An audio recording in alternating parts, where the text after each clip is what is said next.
السلام علیکم. پښتون وروڼه سر به سره خلاصوو، له حقیقته ژبه سترګې نه پټوو. کوم چې حقیقت دی، کوم که هغه دردمند حقیقت دی، که هغه خوشحالي والی حقیقت دی، سترګې به سره پټوو نه، په خبره به سره خلاصوو. که هغه د موږ غریب پښتون ده، که هغه امیر پښتون ده، که هغه لیډرشپ کې ناست ده، که هغه په هر سټیج پښتون ده، په دې به سره خلاصوو. غریبانو پښتنو ته به سر ور خلاصوو په دې مجلس باندې چې مجلس روان څه ده. مجلس دا روان ده چې د 1978 ریکارډ ده، بیا شناختي کارت ده، بیا پی او آر کارت ده، بیا ای سی سی کارت ده. دا ټول مجلسونه تا او د موږ تر مخه دي. دا پښتانه در په در دي، ته هم ویني، زه هم وینم، بل هم ویني، لیډرشپ یې ویني، اسمبلی والا هم ویني، پښتون اسسټنټ کمشنر یې ویني، پښتون ډي سی یې ویني، ریاستي او اډرز دي، د هغو اډر ټوله ماتحت دي. الله دې ټوله خیر کړي. اوس کوم چې حقیقت روان دي، کوم چې یو پریشان حقیقت ورته یای، هر څه ورته یای، هغه باندې سره خلاص کو. ویډیو کتل دي، بیا که چیرې د ما خبرې غلطې وي تاسې کمنټس کې ویلی شئ. حقیقت داسې د 3 کټګري ایشي دي پښتنو د ډیپورټ کوونې، د پښتنو بیرته افغانستان ته لږنې یا 3 کټګري ایشي دي. یو هغه خلک ول چې یو څه هم نه لرل، افغانیان ول، غیر قانوني دلته پاکستان کې ول، هغه کسان خو یې ولاړل، ډیپورټ یې کړل. بیا ای سی سی کارډ والی ډیپورټ شولو. اوس د پی او آر کارډ والی تقریبا 90% ډیپورټ شول.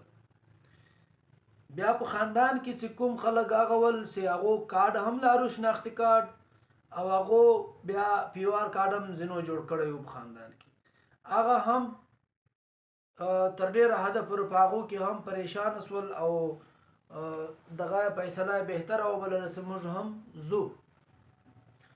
هغه هم تقریبا تر 90% ولاړل. اوس اصل گیم، بل گیم، نوره پریشانی کومه ده؟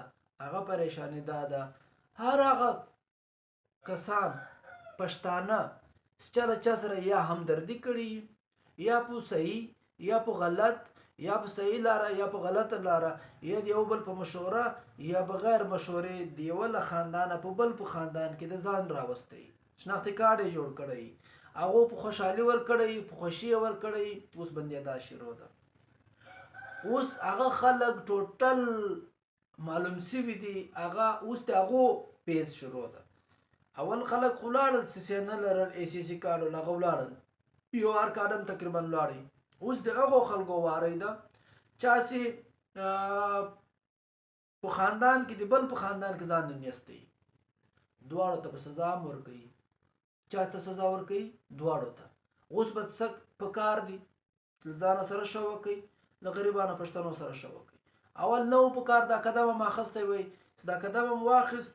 اوس که دې دا قدم واخیست ته به هم پریشانه یې، هغه به پریشانه کې چا ته چې دې لاره ورکړې وه. شناختي کارت په خاندان کې څوک ورننوتی ده، هغه به ډیفولټ کیږي، له خاندانه به ایستل کیږي. چا چې ورننیستی له خاندان ته، هغه چې به سوال جواب تر دغه حده کیږي چې له ژونده بې بیزاره کې دلته به داسې هغه ورته جوړه کړي معامله چې نه به کښته ځي نه به بالا شي، دونه به دې تکلیف کړي. په کار څه ده؟ له دې شي بچاو کول څه دي؟ کومه لاره اختیارول دي؟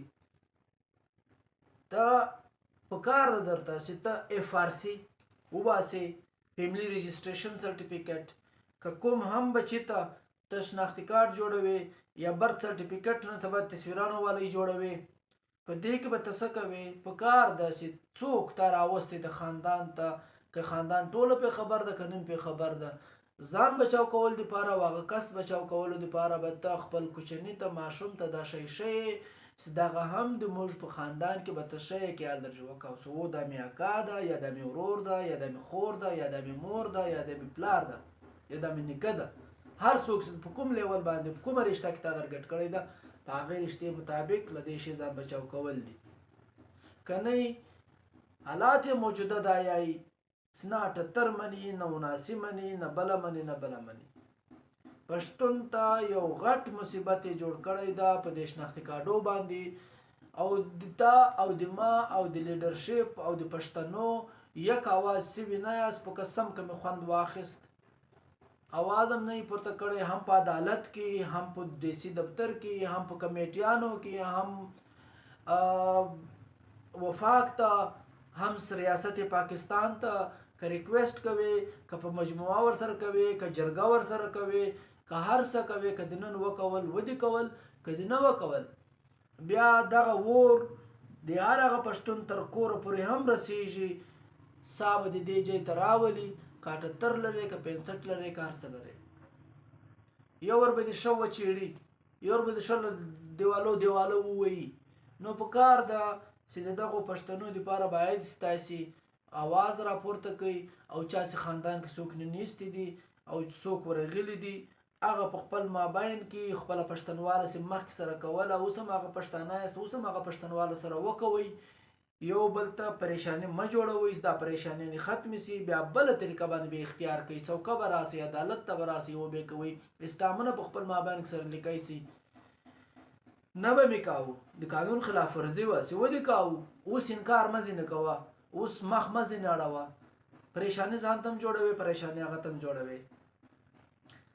مین 2 خبرې یا 3 خبرې هغه دا دي، یو کېدل دي، مذمت کول دي، قانون په لاره کې مذمت کول دي، غیر قانوني نه.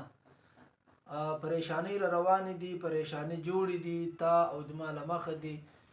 پراپرټیانې چې څوک ځي هغو سره دا کول پکار دي چې تا د هغو پراپرټي د خپل پښتنوالي مظاهره وکوي، د غیرت مظاهره وکوي. هغو پراپرټیانې چې کومې ضبطګي شروع ده هغه له دوی سره لاره لیکئ اوسئ. هغو پراپرټیانې ضبط دي، هغو جایدادونه ولاړل په لیلام کې ولاړل. نو په لیلام کې چې کوم پښتانه دلته دي هغه خپل رور پښتون بچاو کول پکار دي، کومک ورسره کول پکار دي. له حقیقته به مخ نه سره پټوو، PRSC او سیسنل هغه ولاړل 1978 چې ته ثابتوي چې ته 1978 اوریجنل لري، بیا هغو کې هم موږ پښتنو چې ډېر دغه سوي دي، هوښیارۍ سوي دي، چا څه کړي دي، چا څه کړي. پکار ده چې موږ دا ټیم راویښتو او له حقیقته سترګې پټې نه کړو. ډېر داسې مجلسونه شته چې دا سوشل میډیا ده، په دې سوشل میډیا موږ نشو کولی، دا صرف تر پاکستان تر حده پورې نه ده محدوده، دا ورلډ لیول ده. که زه موږ دلته مکمل کلم کلا په دې وغږېږو، هر رنګه خلک شته چې د دې ویډیو له وجې تاسو ته هم پریشاني جوړېږي، موږ ته هم پریشاني جوړېږي، حالات هم پریشاني جوړېږي، ریاست ته هم پریشاني جوړېږي.